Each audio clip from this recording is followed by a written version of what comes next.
আজ আর বড় না, একটা ছোট্ট ভিডিও নিয়েই হাজির হয়েছি আপনাদের সামনে। দেখুন কেমন লাগে।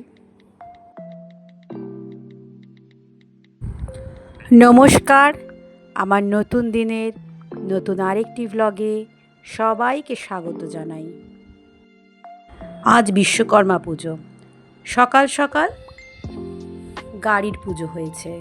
রাজু এসে পুরোহিত মশাই নিয়ে এসেছিল, রাজু সঙ্গে করে পুরোহিত মশাইকে দিয়ে গাড়ির পুজো করিয়ে, গাড়িতে মালা পরিয়ে, মিষ্টি দিয়ে খুব নিষ্ঠা ভরে গাড়ির পুজো করিয়ে দিয়ে রাজু গেছে। যারা এখনও পর্যন্ত আমার চ্যানেলটা সাবস্ক্রাইব করেননি, প্লিজ চ্যানেলটা একটু সাবস্ক্রাইব করে দিন। নমস্কার, কেমন আছেন? আজকে বুধবার, আজকে বিশ্বকর্মা পুজো। চলুন সবাই মিলে একটু ঠাকুর দেখে আসি।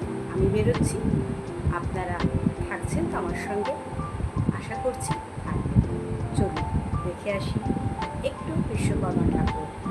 আমাদের ছোটবেলায় বিশ্বকর্মা পুজো মানে শারদীয়া দুর্গোৎসব চলে এসেছে। বিশ্বকর্মা পুজোর দিনে রাস্তায় এত লোক বের হতো যে মনেই হতো না যেটা দুর্গা পুজো শুরু হয়নি, মনে হতো বিশ্বকর্মা পুজো শুরু হওয়া মানেই দুর্গা পুজো শুরু হয়ে গেছে। কিন্তু আমরা বাড়িতে যখন পূজা অর্চনা করি তখন আমরা প্রথমে গণপতি, গজানন, গণেশের পুজো দিয়ে আমরা আমাদের বাড়ির পূজা অর্চনা শুরু করি। আমাদের ছোটোবেলায় গণেশ পুজো পশ্চিমবঙ্গে খুব একটা বারোয়ারিভাবে চলছিল না, কিন্তু বর্তমানে বেশ কয়েক বছর ধরে, প্রায় 5-7 বছর ধরে দেখা যাচ্ছে যে পশ্চিমবঙ্গে মহারাষ্ট্রের মতো বড় আকারেই গণেশ পুজো হচ্ছে। তাই এখন এই সময়ে গণেশ পুজো শুরু হওয়া মানেই শারদীয়া দুর্গোৎসব শুরু হয়ে গেছে। গণেশ পুজোর কিছুদিন পরেই চলে আসছে বিশ্বকর্মা পুজো, তারপরে মহালয়া, তারপরেই আমাদের বহু প্রতীক্ষিত 1 বছরের অপেক্ষা করে বসে থাকা সেই দুর্গা পুজো। আমাদের আবাসনে বিশ্বকর্মা পুজো।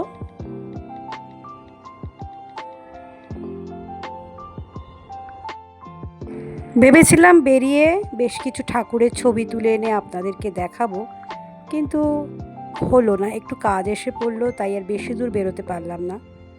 আবাসনের বাইরেই একটু ছবি তুলে চলে আসলাম।